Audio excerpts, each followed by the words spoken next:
Okay then, so next section of the course we're looking at DNA, genes and chromosomes.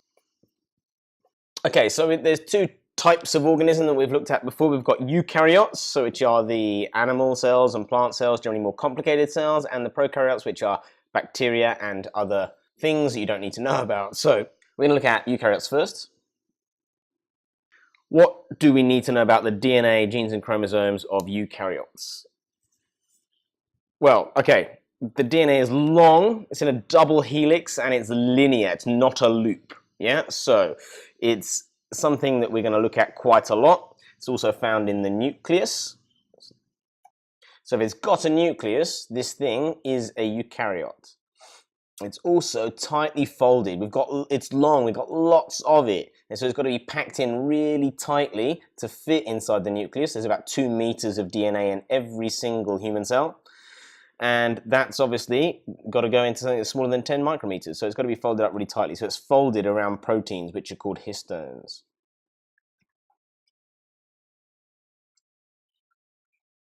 And it's folded into chromosomes. So if we draw a little bit of a double helix here, obviously this is not going to be... I'm now going to draw this double helix as a single strand because it's going to be impossible to do what I want to do for the... So we've now got this single strand here. And I'll draw my histones. I've written it in red, so let me keep red for my histones. So this DNA is going to go all the way around. It's going to cross over them. It's going to get folded up really tightly around these things. And now when it's folded into a chromosome, we're going to have a load of our histones all together, something like this. Obviously the scale is now changed. I'm not going to draw the line continuing, but we get this coiling of DNA around the histones, and we form a chromosome. And so this is our DNA double helix. This is DNA, this is folded around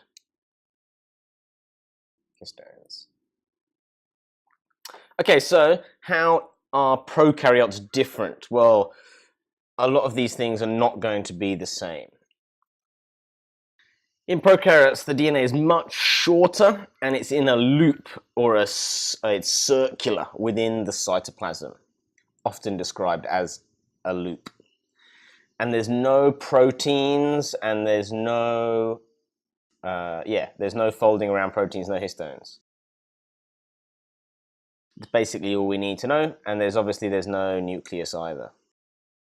So if we were, they do, however, have plasmids, but I'm not sure that's relevant at this part of the course, but I'm going to put it in here.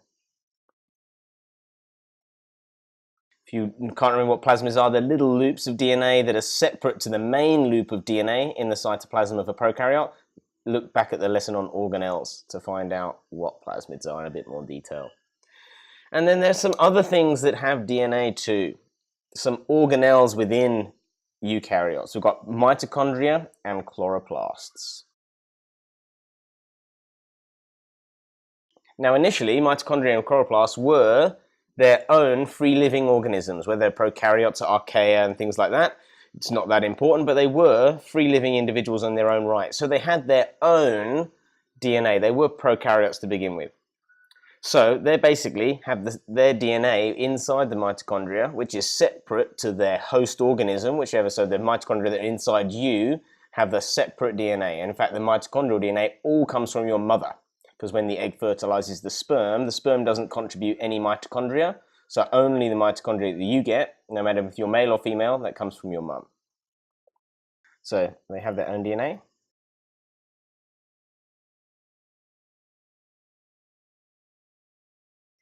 It's the same as the prokaryotes. No nucleus. They have plasmids. Do they have plasmids? They don't have plasmids. Okay, so to look at what we're going to do now, I've left a little space here, and we're going to add a little space on the end here, but I'm going to do that when we define the term itself. We're going to look at some definitions. So first of all, let's look at a gene. What is a gene? A gene is a sequence of DNA that codes for a polypeptide or a protein can also code for a functional unit of RNA, such as transfer RNA or ribosomal RNA. Generally speaking, it's going to be a sequence of DNA that codes for a polypeptide or a protein. Okay, now what about a locus? I'm going to squeeze this one in here. Locus is the location of a gene on a chromosome. Okay, so I'm going to draw a very quick diagram here, if I don't drop my pens on the floor.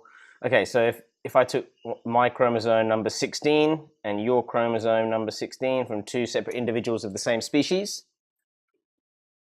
and we were to look at a gene, I'm going to make this up, let's say a gene for eye color. Eye color doesn't have it's not actually a single gene, it's a polygenic trait.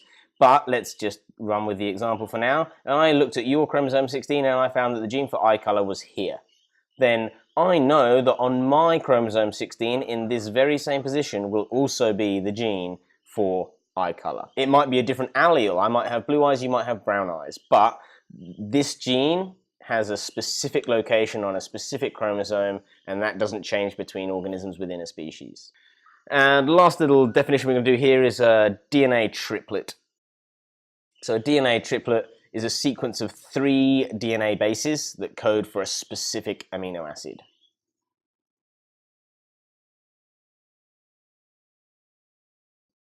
And the last section we're going to do in this lesson is that not all DNA codes for polypeptides or functional RNAs. There are some sections of the DNA that don't really code for anything.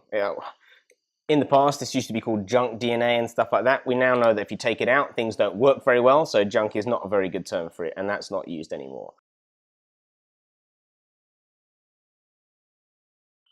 So which bits don't necessarily code for RNA or proteins? Well, there are non-coding multiple repeats, and sometimes we're going to look at, when we do genetic fingerprinting, variable number tandem repeats.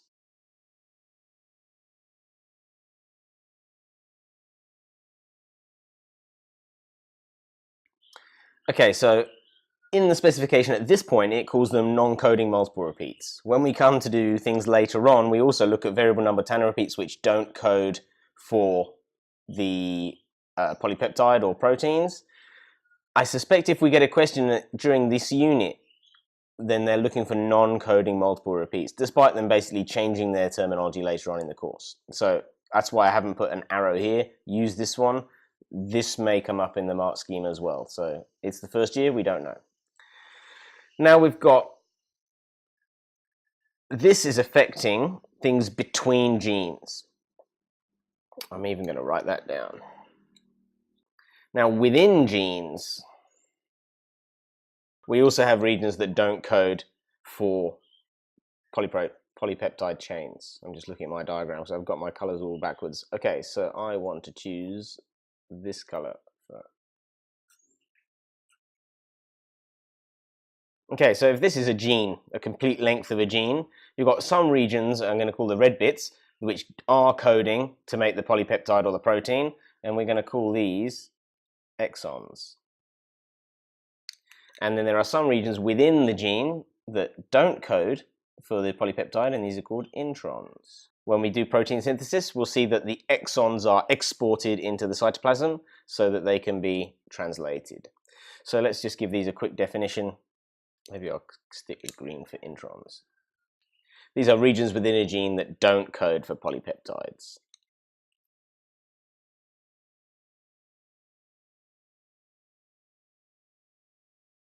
Exons do code for polypeptides. We're going to look at these when we do protein synthesis. So the reason I left a gap at the top here is that eukaryotes, these have introns. Remember, we've got lots of DNA. We've got loads of DNA to play with. Prokaryotes got shorter and circular DNA. There's less room for wasted space, so there's no introns. And that's it.